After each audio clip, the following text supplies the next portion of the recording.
Okay, I'm going to show you a technique for nail binding that I learnt today at Caldecott Castle, and it's to make mittens. So you start off, it's quite tricky to try a knot to make this go quite loosely around your hand. So that should fit in there. I'm using a chunky yarn, which is what I was taught to do, but you can use finer yarn if you want.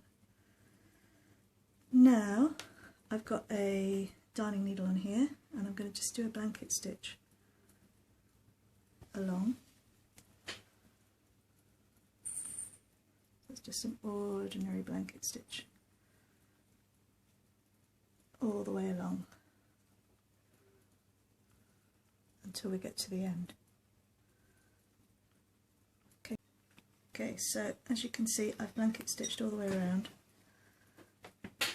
It's a little bit twisted, but I'm running out of yarn, so I'm going to attach a new bit just in here. I can't remember if she showed me to knot it or not, but I'm going to knot it because I feel safer that way, like that, and I'm going to thread the other end.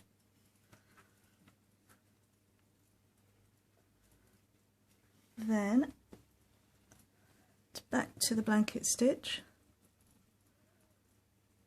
but I'm keeping one piece of yarn that way and the other piece of yarn this way, and I'm going to just blanket stitch over the top of it. So that needs to go in there. So it gets nice and hidden. On the mittens that they had at Caldecott Castle today, you could see the joins, but they turned into nice little lumps, so they were good texture, and I think it could be a good feature. Also, you could join any colour, you wouldn't need to keep using the same colour all the way through.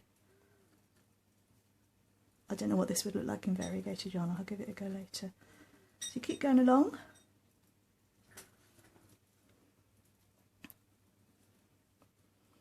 See, getting there. It's a little bit easier with smaller pieces of yarn as well. Right, I'm going to do the next one really slowly and try not to tangle it so you can see what I'm doing. The needle goes under and through the loop.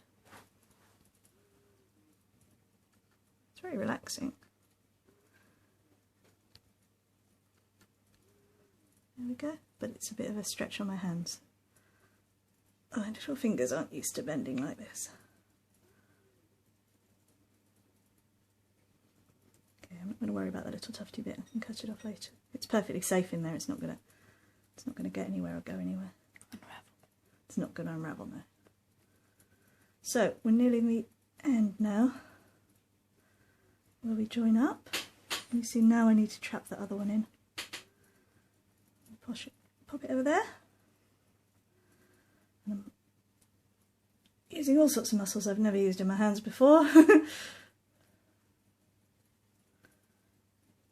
Right, I think one more. Okay, so we just need to check that the blanket stitch isn't twisted at all. So it's twisted there. Untwist it. Make sure it's okay all the way around. This is our beginning place, and I'm going to join it together. So I'm just holding it so I make sure that it's not twisted, and I'm going to do another blanket stitch into the first loop of the very first stitch I made.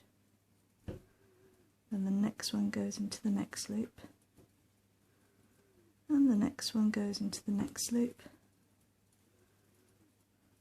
and the next one goes into the next loop.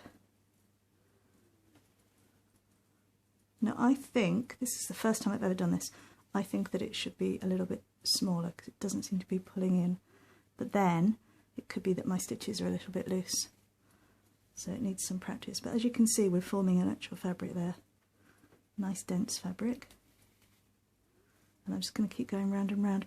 I'm told that you can increase by doing 2 in one of the top loops or bottom loops as well as facing it, and I'm told that you can decrease by missing one, but I'll play around with that, and if I have success I'll do another video.